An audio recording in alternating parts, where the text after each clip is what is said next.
The galaxy no longer feared humans. They had been around for less than 1,000 years on the interstellar stage. And in that time, most species had formed a unanimous opinion. Humanity was loud, unpredictable, and overly emotional, but not truly dangerous. Not in the way the Zarn were. Not in the way the cold, hyperlogical Zothri calculated every battle before firing a single shot. And certainly not like the Threxer, who needed no justification for conquest beyond the simple fact that they could to the average galactic citizen. Humans were like a background anomaly. It's curious, sometimes entertaining, even inspiring in there. Reckless optimism, but strategically, tactically, technologically. Sideshow. They were seen as a species clinging to outdated ideas of warfare. Kinetics, gunpowder, physical projectiles. A galactic joke. Energy was king. Plasma, antimatter. Phased singularity cannons, those were weapons. So when the Threxer Empire launched a multi-system assault on coalition worlds, and Earth answered the distress call, few paid attention. Let the humans have their chance. Many said let them wave their little flags and bang their drums. The real war would be won by the species with real firepower. And so, Earth responded. They didn't send capital ships bristling with plasma turrets. They didn't field shimmering energy shields or warp-calibrated fleets. No elegant vessels or AI-controlled dreadnoughts graced the starfield. What arrived instead were modular carriers, each loaded with nondescript gray shipping containers. And on those containers, warning labels, words in half a dozen languages, some saying caution, magnetic payload. Others simply marked with the phrase, Sparrow Model C-52, clearance level 4+2, the alien commanders. It was laughable. In one infamous moment, recorded and later leaked from a coalition transmission log, a Krell admiral observed the humans unloading crates from a slow-moving, obsolete atmospheric dropship and muttered, "They're building a museum, not a battlefield." No one questioned the Threxer's advantage. Their warships pulsed with energy so intense that stray readings caused interference on nearby sensors.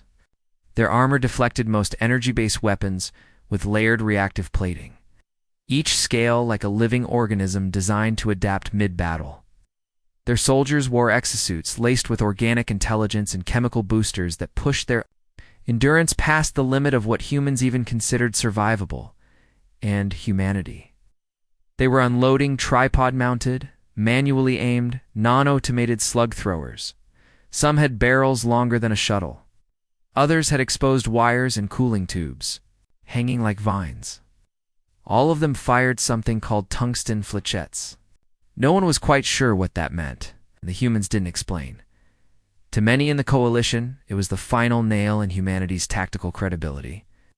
What little respect the Terrans had earned in previous peacekeeping missions evaporated under the weight of rust-colored gear and analog triggers. But the humans were calm. Their officers didn't argue. Their commanders didn't respond to the mockery. Simply kept building. Quiet, deliberate, focused, and in a field operation testing facility on the outer rim planet of Rosca 7, the coalition was invited to observe the first live-fire demonstration of the so-called Sparrow system. They expected a malfunction. A dud. Maybe a target drone, lightly dented by a slow metal slug. Instead, they watched as a small, silent weapon fired a tungsten rod. And Mach 11 into a simulated Threxer bunker. It didn't explode. It erased the bunker. There was no energy pulse. No heat signature. No warning. Just a thunderclap. A hole the size of a shuttlecraft. And nothing left inside. The observers stood frozen. Some thought it was a trick, an illusion. But one senior engineer from the Veil Confederacy, known for her emotionless logic, whispered only 3 words: no energy trail. That was when the laughter started to fade, because in a galaxy ruled by energy, everything could be detected, except this. Asterisk, the room was designed to impress, located in the heart of the Coalition's advanced weapons testing complex on Rosca 7. The observation chamber was a marvel of alien architecture, hexagonal walls that shifted color with motion, floating display interfaces controlled via Thought 2 light transduction, and a panoramic view into the blast testing field sealed behind. Layered transparent alloy. Dozens of representatives from the coalition's major member species had gathered, each carrying their own expectations and many their doubts. Most were high-ranking officers, researchers, or military liaisons. A few had come solely to laugh. At the center of the chamber, standing next to a squat matte gray machine, mounted on a simple rail platform, was a human named Commander Ellis. His uniform was plain, his demeanor unshaken. Didn't seem to care that his so-called demonstration was being mocked before it had even begun. The weapon he was presenting officially, designated C-52 Sparrow kinetic artillery system, looked primitive. It's no sleek design, no animated interface, no hovering core. Just a long metal barrel mounted to a hydraulic base, cable fed from an ammunition drum on the floor to the untrained eye. It resembled some archaic piece of mining equipment, a Zarn intelligence. Officer with crystalline skin tapped notes into his neural array. Visible, alloy-based casing, no shielding. Ammunition lacks intelligent delivery. Possible cultural reenactment weapon. A group of Tholar engineers giggled behind a neural dampener shield. One leaned in and whispered, "I've seen farming equipment more advanced." Commander Ellis ignored them all. He tapped a few controls on his wrist pad and spoke into a small CUM device. Target package Alpha 3. Range 2,200 meters. Full impact authorization. The chamber lights dimmed slightly as the shielded observation wall polarized to protect from light flashes. The test field beyond came to life, illuminating a large, dome-like bunker with reinforced synthetic armor standard issue Threxer battle plating. 8. Designed to survive energy strikes, orbital bombardment, and short-range nukes. Several of the observers recognized it, the human weapon word. Magnetic hum built up, then dash silence, no beam. No vibration. Then dash boom. A single sharp sound cracked through the air, like the sky snapping in half. On the test field, a perfect hole had been punched clean through the dome. Not melted. Not scorched. Carved. The screen zoomed in automatically. Inside, the bunker where a group of armored training mannequins had stood there was nothing left but shredded metal fragments. The projectile had passed through 3 feet of reactive armor, pulverized the steel-crete interior, and embedded itself in the blast wall behind it, still intact. The room fell quiet. For a few seconds, no one said anything. Then the Zothari representative one, of the most data-obsessed species in the galaxy, finally spoke. What energy delivery system was used? Ellis folded his arms. None. The representative blinked. None. No plasma. No fusion. No antimatter packets. Just magnetic acceleration. Old-school coil gun tech, with a few upgrades. Krilton War Analyst adjusted his visor. You've bypassed all standard detection protocols. Our defense systems wouldn't even register a launch. Exactly, Ellis said. No heat, no signature. You don't know it's coming until it's already punched a hole in your reactor? Still, disbelief lingered. A Jurek general raised a hand, but ... it's just a bullet. Ellis smiled, calm, patient. He gestured to the observation feed, which now showed a slow-motion replay of the strike. The tungsten slug, barely visible to the eye, tore through armor like a laser through fog. No deflection, no dispersal. It's not just a bullet, Ellis said. It's a solution to a problem the rest of you forgot existed. Continued. Your weapons evolved to be detected, measured, and countered. Your systems are designed to lock onto energy, to monitor power surges, radiation leaks, warp fluctuations. You built a galaxy full of machines looking for the same kind of enemy. But we built something you can't see coming. Something simple, something stupid. That works. There was silence again. The kind that followed when people began realizing that what they thought was a toy was a threat. An Aveni weapons researcher finally asked what many were thinking. But why go backward? Why build such a primitive weapon? Ellis turned toward the glass, watching as automated drones began resetting the test site for the next trial because it works. And because you'd never expect it to. No one laughed this time. Some shifted uncomfortably in their seats. Others began quietly transmitting requests to their homeworlds for deeper analysis. Outside, another Sparrow railgun was being wheeled into place, and behind sealed blast doors. Thousands more waited in storage containers marked not with warning.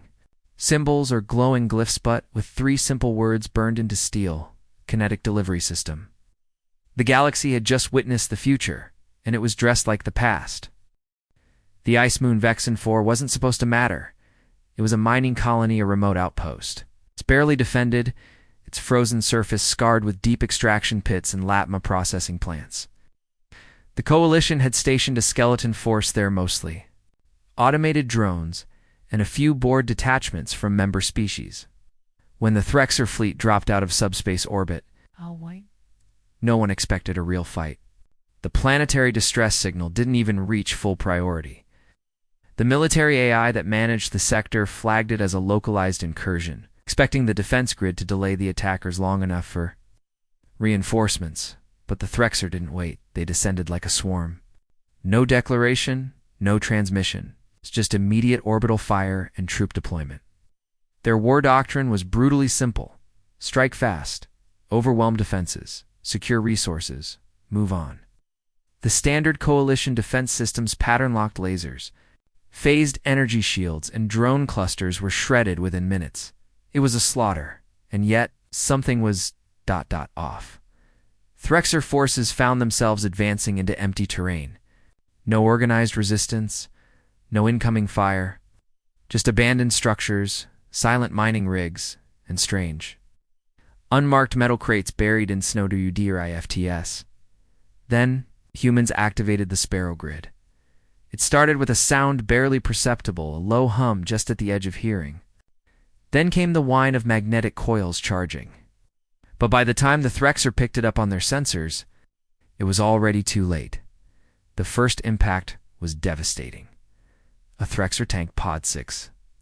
Legs, its fully shielded plasma turrets on both flanks, was instantly gutted by a kinetic slug traveling faster than sound. The round didn't explode. It didn't burn. It punched a perfect hole through the armor and detonated its reactor from inside via blunt force trauma. Then came the second, then a third, in under 60 seconds. 12 armored units were destroyed by unseen, undetectable fire. The Threxer communications net exploded with alerts, but there was nothing to lock onto. No energy spike, no plasma signature, no guided munitions. Just pure high-velocity metal raining down from camouflaged Sparrow railguns hidden beneath mining platforms and refitted. Supply containers their commanders screamed for visual confirmation. Drones scoured the snow. Sensors pulsed across the icy terrain, but humans had prepared. Every Sparrow was equipped with passive camouflage low-tech reflective panels, irregular heat dispersion plating, and zero emissions. They didn't broadcast, didn't pulse, didn't connect to any global network. They were as detectable as a rock. A Threxer infantry commander, enraged, ordered a blind artillery sweep. But the railguns had already repositioned, pulled underground by retrofitted mining lifters. While alien artillery shells cratered empty snowfields, the next volley of slugs silently tore through exposed command tents. The Threxer had trained for energy warfare, had protocols for plasma, hacking algorithms for drones, shielding layers for ion bursts, but nothing in their vast archives prepared them for old-fashioned death. At terminal velocity, one Threxer war captain made a fatal assumption that the humans had deployed a single Sparrow unit. He rallied his troops and rushed the flank of the last known impact site. They found 3 railguns, arranged in a rotating triangle, their barrels still warm. Before the captain could issue a retreat command, all 3 fired in sequence. Gia was left of him landed 30 meters away, armor shattered, body liquefied from concussive force. Coalition sensors, routed through long-range orbital satellites, captured everything. The footage, encrypted and forwarded to command centers across Allied space, would later become the most watched internal transmission in Coalition history. In 20 minutes, The entire Threxer assault group on Vexen 4 was annihilated. Not repelled. Annihilated. With only a dozen Sparrow units, and not a single human casualty, back in the orbital command room of a coalition dreadnought. Silence hung heavy. A Zarn strategist finally muttered, almost to himself, "This isn't just war. This is ambush engineering." The humans on the surface, meanwhile, were already recovering their slugs, because tungsten is expensive. Human logistics didn't waste resources even when sending a message to the galaxy. Asterisk. The coalition had called it a strategic fallback position. In truth, Orion's Spire was a desperate move. A last redoubt. Situated on the edge of a dying star system, it was a jagged, mountainous planet with a thin atmosphere, harsh radiation bursts, long rotational cycles that plunged half the world into icy darkness every 38 hours. It was also the site of the Coalition's largest subterranean fuel refinery and infrastructure node, too critical to abandon, too difficult to defend with conventional forces. If the Threxer took it, the eastern corridor of Coalition space would lose its logistical backbone. So the humans volunteered. They didn't send warships. They didn't bring orbit-to-surface laser grids or AI defense towers. Instead, they arrived. In silence, 3 slow-moving industrial carriers, modified freighters with no offensive weaponry. From orbit, they looked like civilian transports. Threxer scouts watched the landing procedures and laughed. There were no military vehicles. A number of troop columns, just thousands of crates, pallets, metallic storage pods lined in neat rows outside the refinery. And then, humans vanished underground.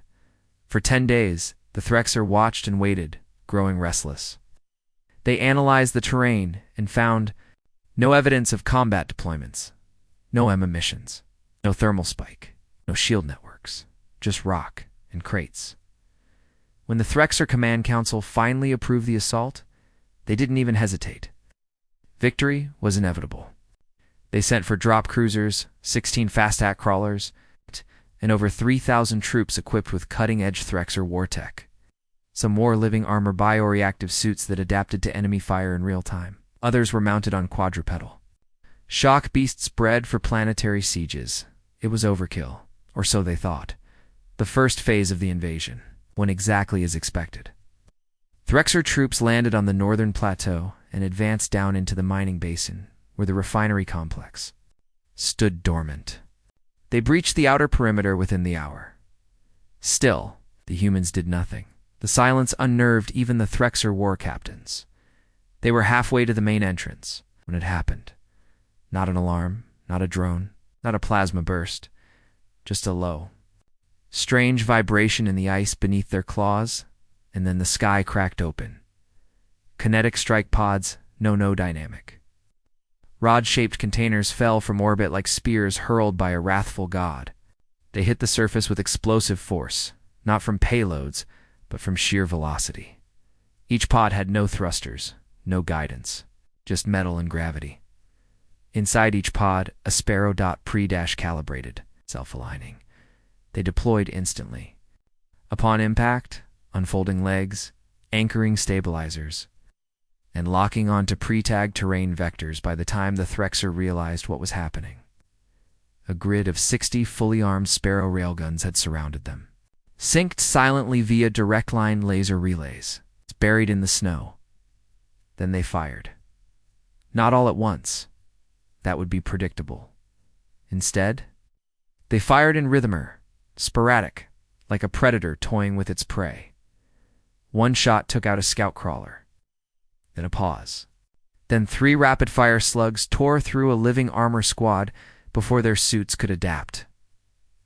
Another pause.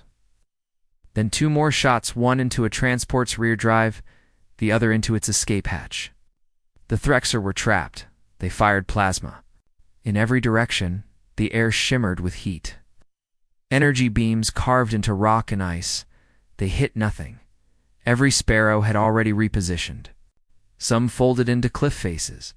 Others buried themselves into the crust using repurposed mining drills. Still more rolled away simple track-based motion systems that didn't need AI or commands.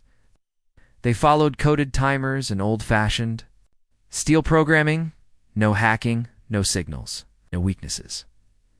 Threxer forces began falling back, but even their retreat was anticipated. The humans had flooded the southern ridge with decoy crates, rigged with slug charges.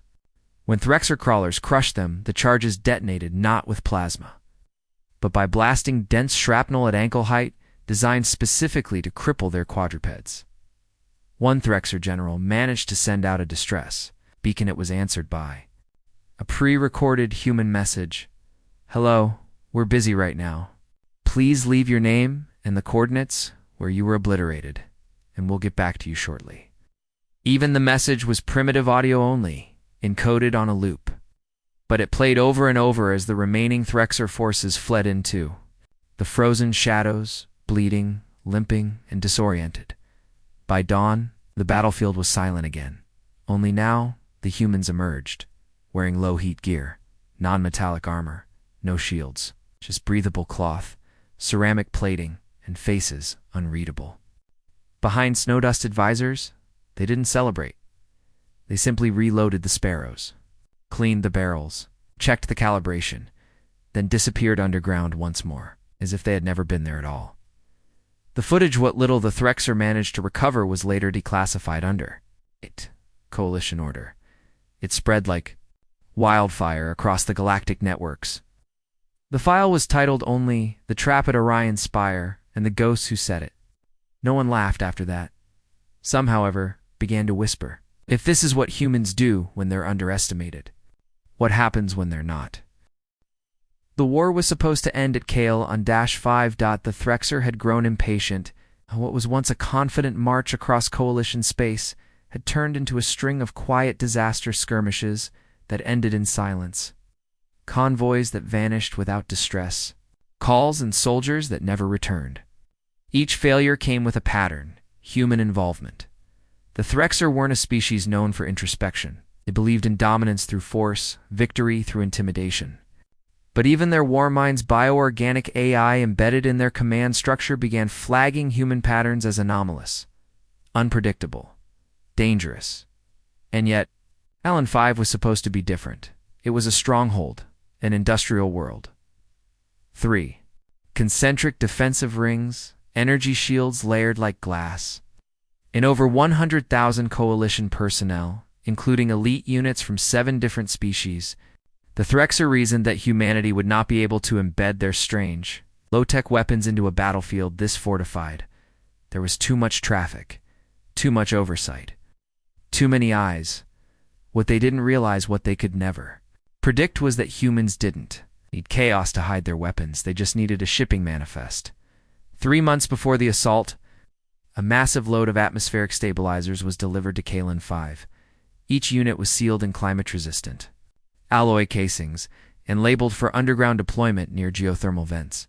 The packages passed every scan, every inspection. Inside each, a folded Sparrow system, programmed to activate only upon seismic signal triggers, coded into human boots. They walked their weapons into the most fortified base in the sector. And then they waited. When the Threxer came, they did so in numbers not seen since the siege of Halvex Prime. 52 warships for dreadnoughts, assault pods by the thousands. Their dropships hit the surface like meteors, splitting soil, cracking rock, melting outer bunkers and walls of plasma. The first defensive ring collapsed in 12 hours. The second held for 2 days. The humans were strangely quiet during the fighting, mostly stationed along the third ring's canyon line, maintaining low profiles, observing to their allies. They seemed passive, unready. Some even questioned if Earth had finally run out of surprises.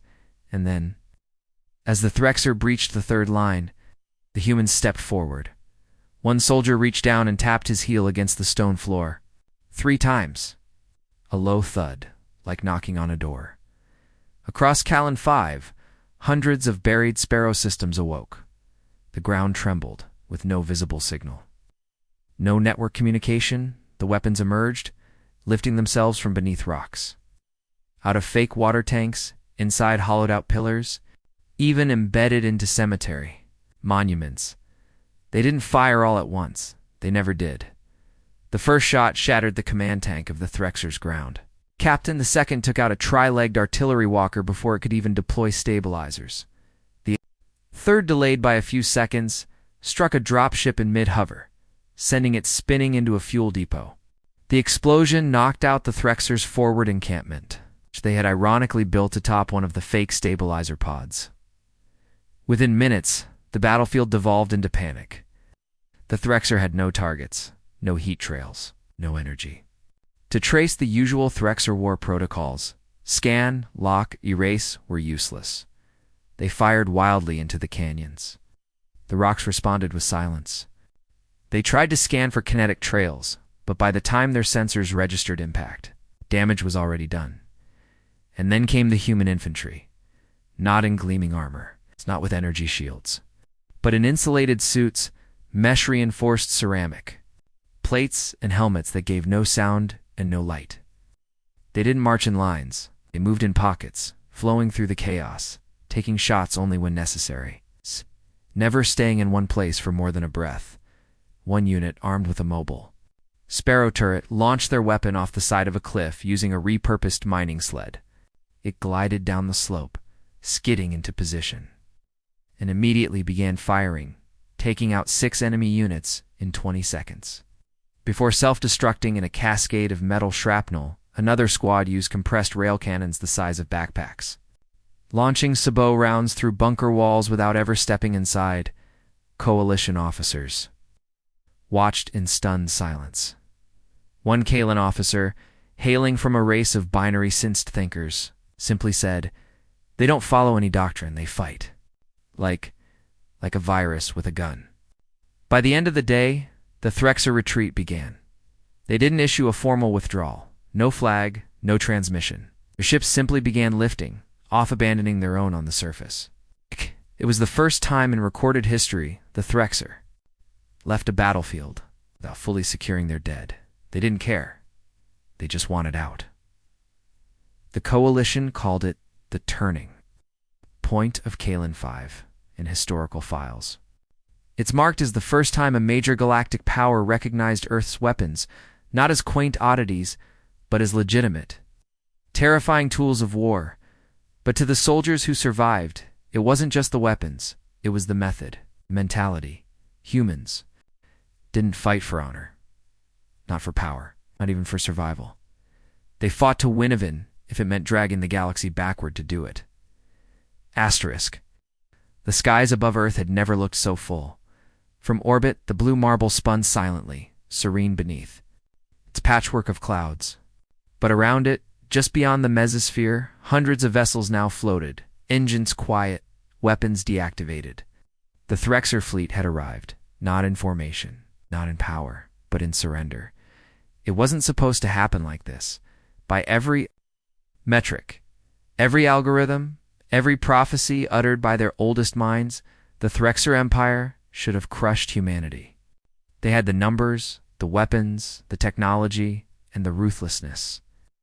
They'd conquered civilizations that had stood for millennia, cultures who bathed in energy manipulation, quantum warfare, and post-biological warfare. Humans, they hadn't. Even mastered clean FTL. But here the Threxer were, drifting above Earth, like children caught sneaking through the wrong door. And Earth didn't even flinch. The surrender didn't begin with a white flag. It began with silence, the kind of silence that settles into the bones of a species. A strategic pause that speaks not of confusion, but of fear. After the catastrophe at Kalan 5, Threxer Command went dark. Entire subnetworks of their war AI simply shut down, not out of damage, but self-preservation. Autonomous battlefield systems began flagging human strategies as unresolvable. Advanced predictive matrices entered loops, able to calculate outcomes against Earth-based tactics. What the Threxer feared wasn't that humanity had found a better weapon. They feared that humans had found the end of all weapons. Their final attempt was subtle. Rather than launch an offensive, the Threxer tried infiltration.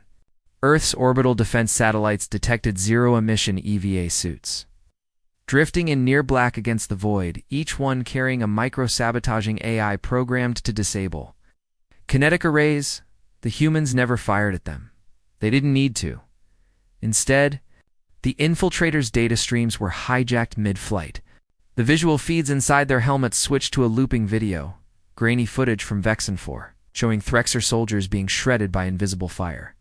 Then Kalen 5, then Orion's Spire, and a single message beneath each clip. We don't hide our weapons. We hide their purpose. The infiltrators turned themselves in. The next phase was psychological collapse. In the weeks that followed, dozens of Threxer war captains went rogue. Not to fight, but to flee.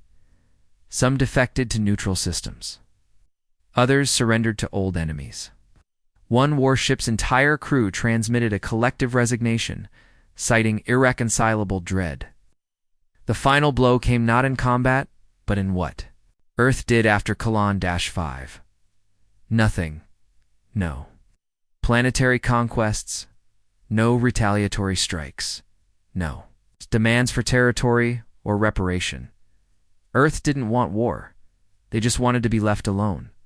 But they wanted that peace secured in the most human way possible, by proving that if war ever did return, the galaxy would remember why they feared kinetic silence.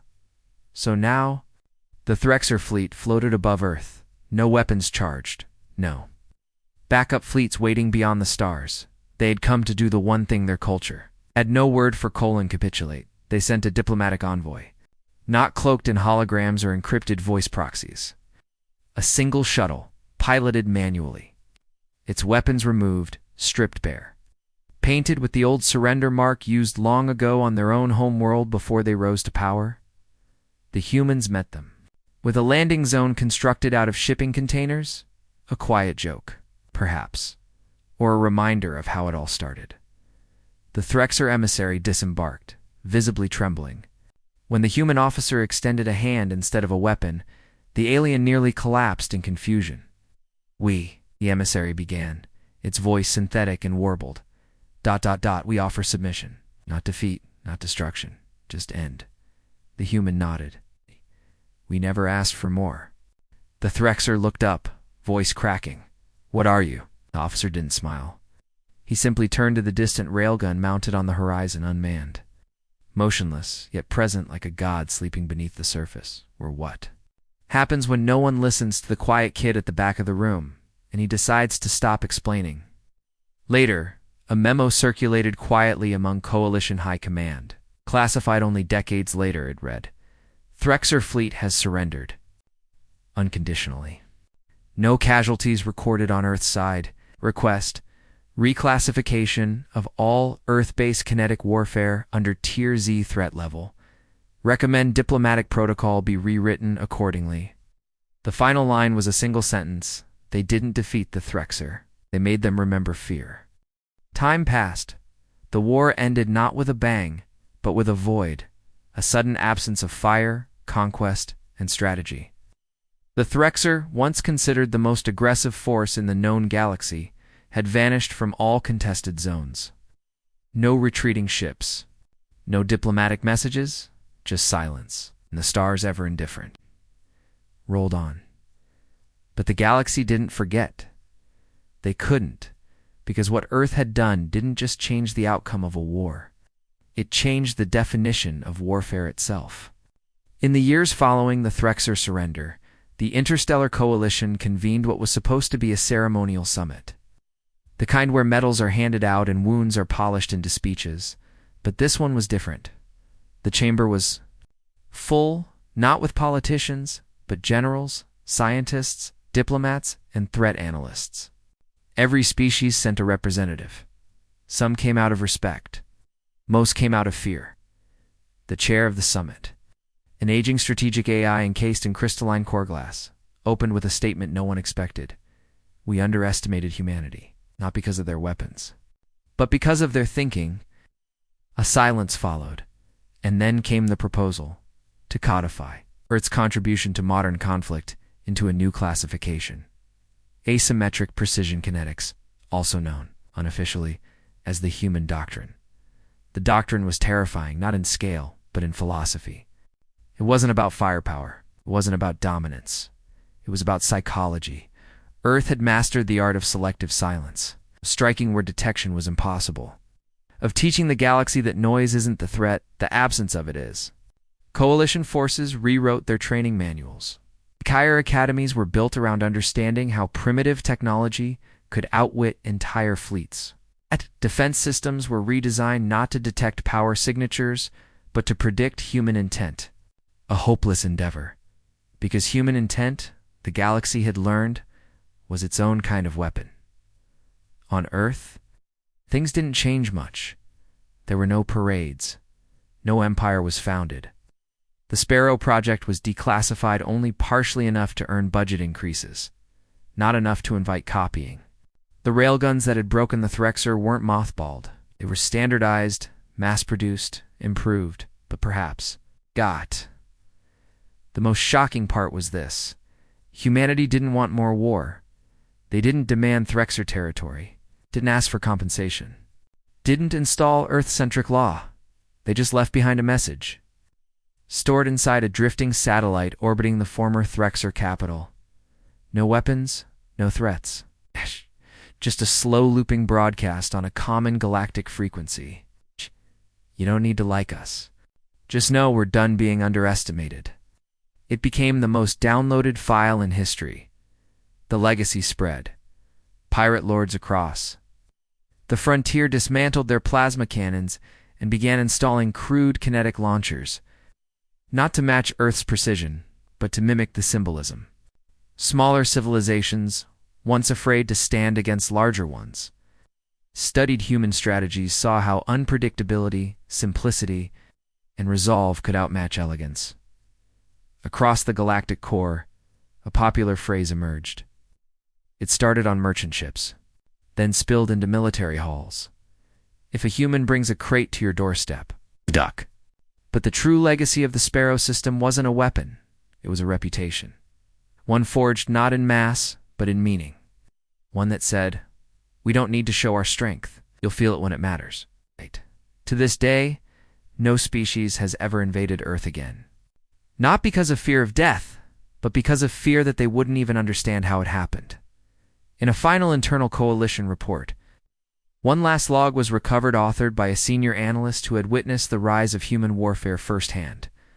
In a galaxy that burns bright with technology, plasma, and arrogance, humanity found a new way to cast a shadow. They made silence louder than explosions. And in doing so, they rewrote the rules of war.